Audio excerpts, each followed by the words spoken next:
20 weeks on Mounjaro, 20 pounds lost. And I want to tell you the whole story, not just the number.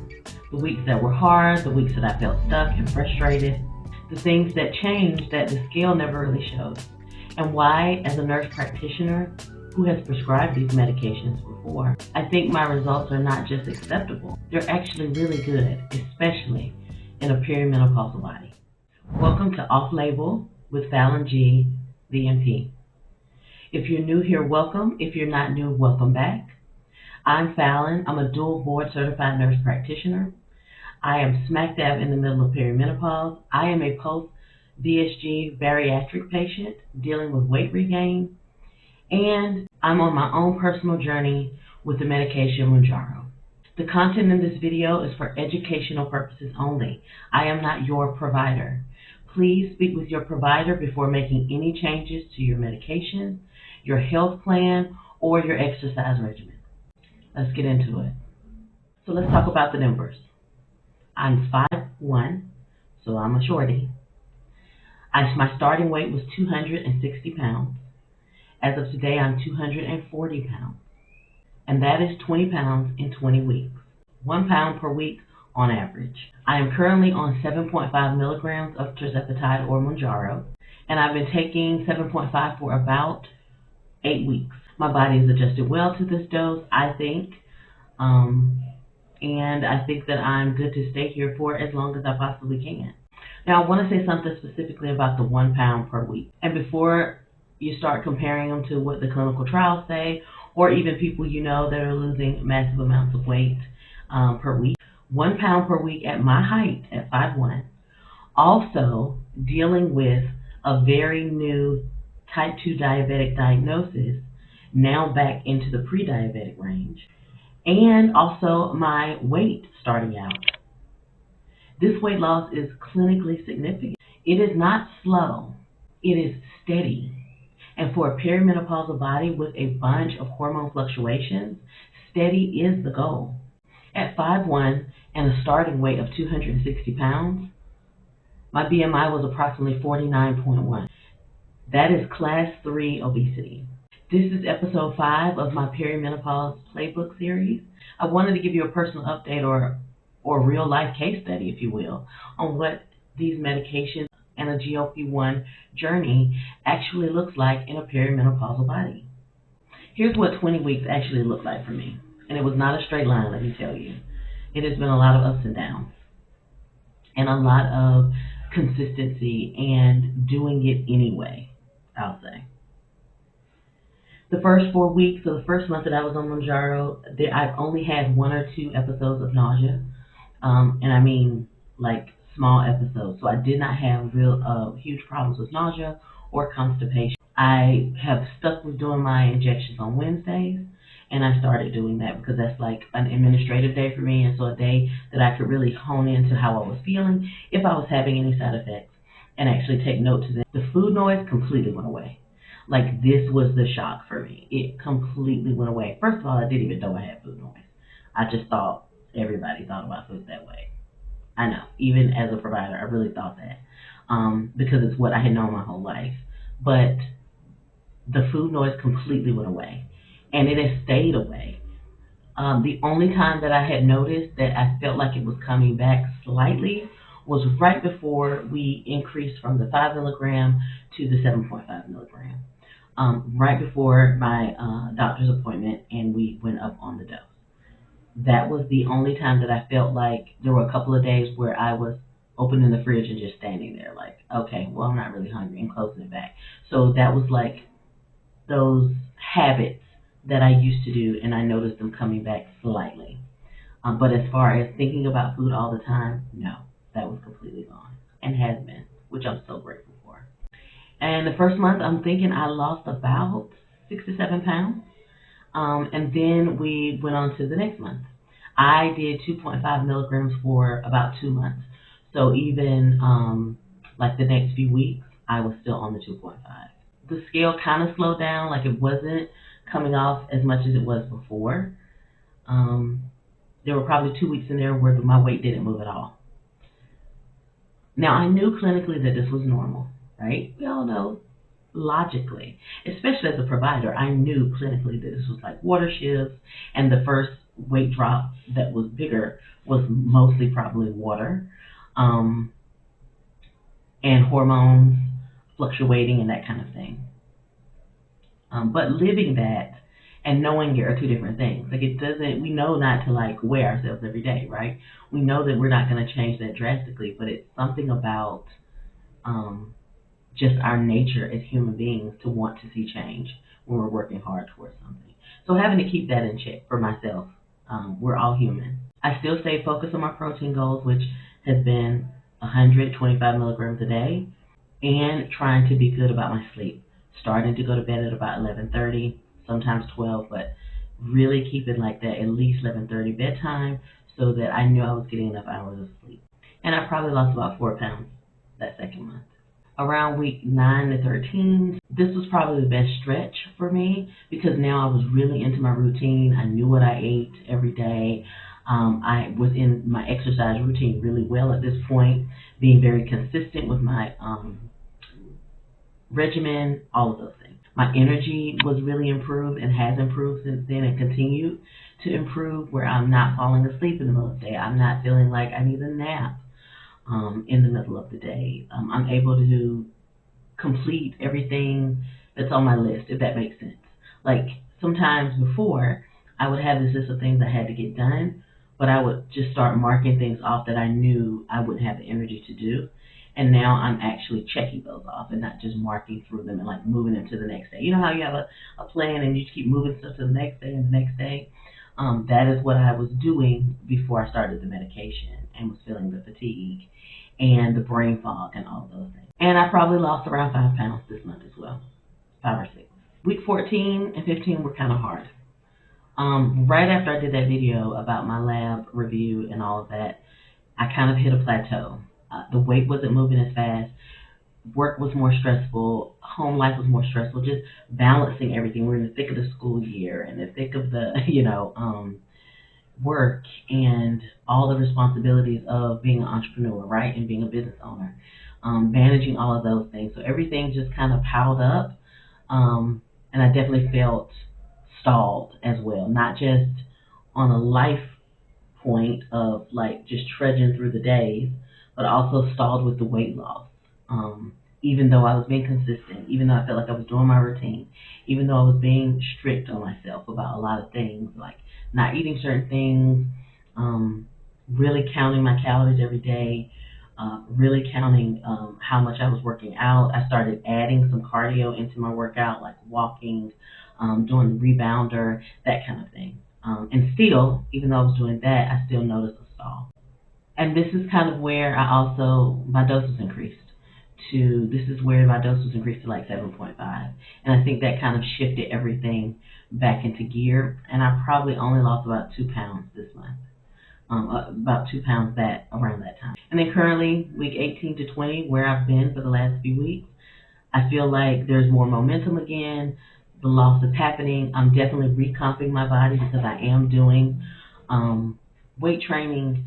I am doing cardio. I'm consistently working out 5 to 6 days a week consistently. And that doesn't mean I'm weight training every day. Like I strength train 3 days a week. And then I'm doing some type of recovery or cardio on the days that I'm not strength training. When I do strength train, I do cardio and strength training.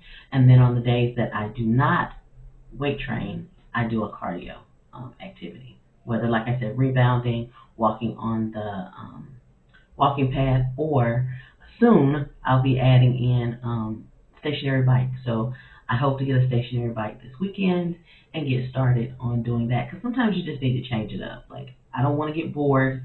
I want to be consistent. I haven't gotten bored with the kettlebells. I am progressively overloading my weight and getting stronger and better with those things, but I want to do different things when it comes to cardio because I just don't want to get bored. I don't want to have a reason to like not do it and come up with an excuse to not do it. But one of my main first goals for myself was to lose 20 pounds. I am taking my goals incrementally. I do not want to set myself up for disappointment and failure, and to get discouraged, really. I don't want to discourage myself.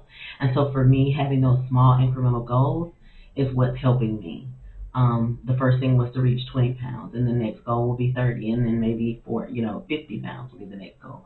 So I'm just taking it very slow so that and taking the time to celebrate the little accomplishments, because we can be so, let me not even say we or project me, I can be so focused on the long goal, right, that you forget to celebrate your small goals.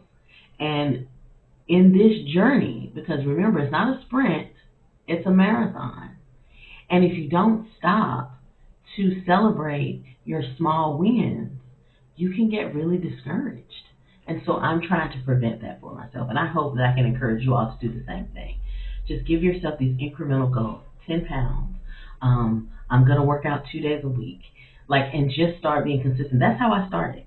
I started with, I'm going to do this 2 days a week. I'm going to get up and do some type of workout. Now, I don't necessarily have to do my workout before bed all the time. I could do it in the middle of the day and get it done because it's now become a habit. But before, I had to make sure I was doing it where I did not have an excuse to tell myself that I couldn't do it or I didn't have the time. So if you have to trick yourself like that mentally, do it. Because I know what I need, and I know I needed to do that for myself. Here's the part I care about the most. The things that the scale never shows. The things and changes that have nothing to do with what the scale says. My energy is totally different. Like I said before, I am not napping in the middle of the day. I do not feel drained at the end of the day. Even when it's time for me to go to bed and lie down and rest, I feel productive. I feel tired as if, I'm going to have a good sleep. I don't feel tired as if I have to throw myself on this bed because I am exhausted. I don't feel exhausted. I just feel tired, like a normal tired. I'm waking up before my alarm goes off most mornings. I'm not crashing at 2 p.m. I'm not running on fumes by Friday and just waiting for the weekend so I can sleep in. And this is the most meaningful change that I've noticed because it allows me to really have a better quality of life and to live my life and to plan for things without thinking, am I going to be hurting or tired? My clothes fit differently. I'm still wearing my old clothes. I haven't bought any new clothes. Oh, I did buy one new dress because it's graduation season coming up for graduations I'm attending. But I have not purchased any everyday clothes anymore, so everything I wear is getting bigger. I kind of like that. I know that might be weird to some people. I'm not holding on to them because I feel like, well, am I? I have to ask myself the question, right? Am I holding on to them because I feel like I'll gain the weight back? There may be a little bit of that. I can't pinpoint it.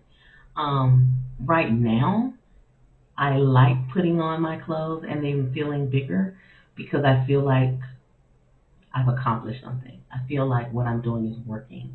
And so it reminds me that what I'm doing is working. Oh, yeah, this shirt is a lot bigger than it's ever been before. Oh, but that means you're losing the weight. You're also recomping your body. You're building muscle. And so I am enjoying not running out and replacing clothes right now. And I think in another couple of months, another 3 or 4 months or so, then I'll say, okay, now it's time to get rid of certain things. But right now, as long as it's not falling off too bad, I'm okay with it. This that I have on has always been big, but now it's really huge. But I'm still gonna wear it because it's comfortable. I like it, and it reminds me that my body has changed. I've lost fat in my abdomen specifically, which is wonderful because I had a lot of visceral fat, and so I know that changing means that I'm decreasing my visceral fat, and my in-body scans are also showing that, and so I'm really happy about that. And the food noise, again, like I said, is silent, and that is amazing and life-changing because I didn't realize how much space that thinking about food was consuming, how much anxiety that was creating for me on a daily basis, wondering about dinner and what to cook and food and groceries and appetite and what I was in the mood for, and if it was a stressful day, what did I want to reward myself with. Not fighting with that anymore, life-changing. I want to talk directly to every woman who's watching this. who is losing weight at a similar rate to me or slower and wondering if that is good enough. Here is the clinical reality. Rapid weight loss in a perimenopausal body carries a specific risk that it does not carry in someone younger. The risk of losing muscle alongside the fat loss. Research has shown over and over again that without intentional muscle preservation, up to 40% of the weight loss on a GLP-1 medication can come from lean muscle mass and not just fat. In a body that's already losing muscle faster than it used to because of declining estrogen levels, rapid weight loss makes this worse. Losing muscle while losing weight makes your metabolism slower. It makes the weight harder to keep off, and it accelerates exactly the metabolic vulnerability that perimenopause already created.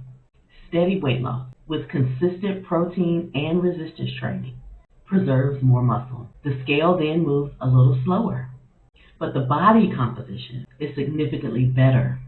And body composition is what determines your long-term metabolic health, not the speed at which the weight is going down. Listen, fast weight loss on a poor foundation leaves you smaller but metabolically weaker. They call this skinny fat, and I know you've probably heard that term. Steady weight loss on a strong foundation leaves you smaller and stronger. In perimenopause and menopause, this foundation is everything. The SURMOUNT trials that were done showed tirzepatide achieving up to a 20.9% average weight loss. But those trials included populations with more stable hormonal environments. A 2026 Mayo Clinic study confirmed that perimenopausal women on GLP-1s have measurably different outcomes than younger trial participants, and that muscle preservation alongside medication use significantly improves long-term metabolic outcomes. Steady loss with muscle protection is the clinically preferred outcome for this population. So 20 pounds in 20 weeks, 1 pound per week. Steady, intentional, built on protein, sleep, resistance training, and a medication that's finally giving my perimenopausal body a fighting chance against my biology, a biology that has been fighting for over 40 years. I'm not done. I'm not at my goal, but I am 20 pounds closer to it. And every lab marker that matters is moving in the right direction. Drop a comment below and tell me what week of your journey you're on. Tell me what small incremental goals you set for yourself. And give me one non-scale change that you've noticed. The ones that have nothing to do with the scale. These are my favorites to read because these are the results that actually change your life and change how you live. Thank you for watching. Take care of yourself, and I'll see you in the next one.